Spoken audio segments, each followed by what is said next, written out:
ये दो आंखें सिर्फ वही देख सकती हैं जो भौतिक है।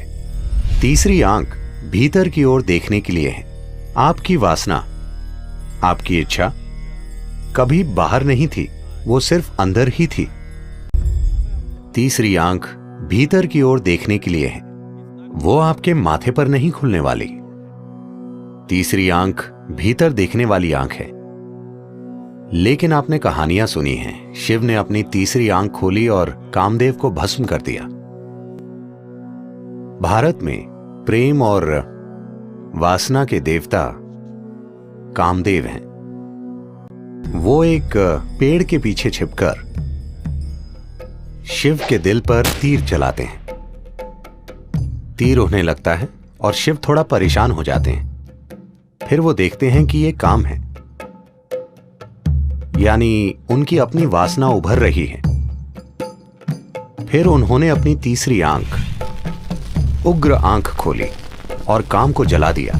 वो पेड़ के पीछे छिपा हुआ था, मगर वो भस्म हो गया। फिर शिव ने जले हुए काम की राख को अपने ऊपर लगा लिया कि मैंने इस चीज को सदा के लिए खत्म कर दिया है।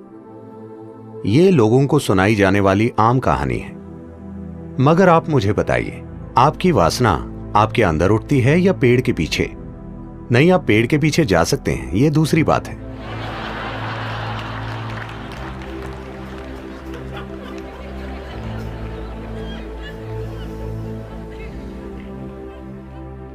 मगर वो उठती कहां है?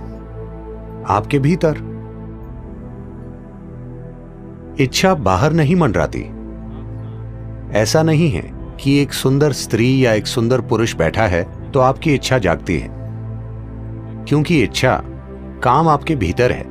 इसीलिए उन्होंने अपनी तीसरी आंख खोलकर अपने अंदर के काम को जला दिया, उसे नहीं जो बाहर खड़ा है, क्योंकि वो कभी भी बाहर नहीं खड़ा था।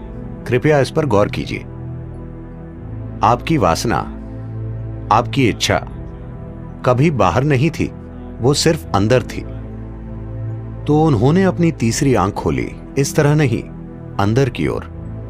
फिर उन्होंने इस वासना को देखा, जिसका दरअसल मतलब है कि आपके अंदर कुछ पहलू हैं जो आपको अधूरा महसूस कराते हैं। तो आप सोचते हैं कि आप किसी चीज का या किसी व्यक्ति के पीछे जाने पर ही पूरे होंगे, तो वो अपने अंदर के काम को जलाने का फैसला करते हैं। उन्होंने काम को जलाया और फिर पसीने की जगह उनके शरीर के छिद्रों से राख निकली। ये यौगिक कथा है। आम लोगों को सुनाई जाने वाली कहानी ये है कि वो पेड़ के पीछे छिपा था और उन्होंने उसे जला दिया, अपनी तीसरी आंख खोलकर उसे जला दिया, फिर उस राख को लेकर अपने ऊपर लगा लिया। कहानी का यौगिक आयाम यह है कि उनके भीतर काम जगा। उन्होंने अपनी तीसरी आंख खोली, उसे जलाया और फिर धीरे धीरे राख उनके शरीर से निकलने लगी, जिसने उन्हें साफ साफ दिखाया कि सब कुछ खत्म हो गया।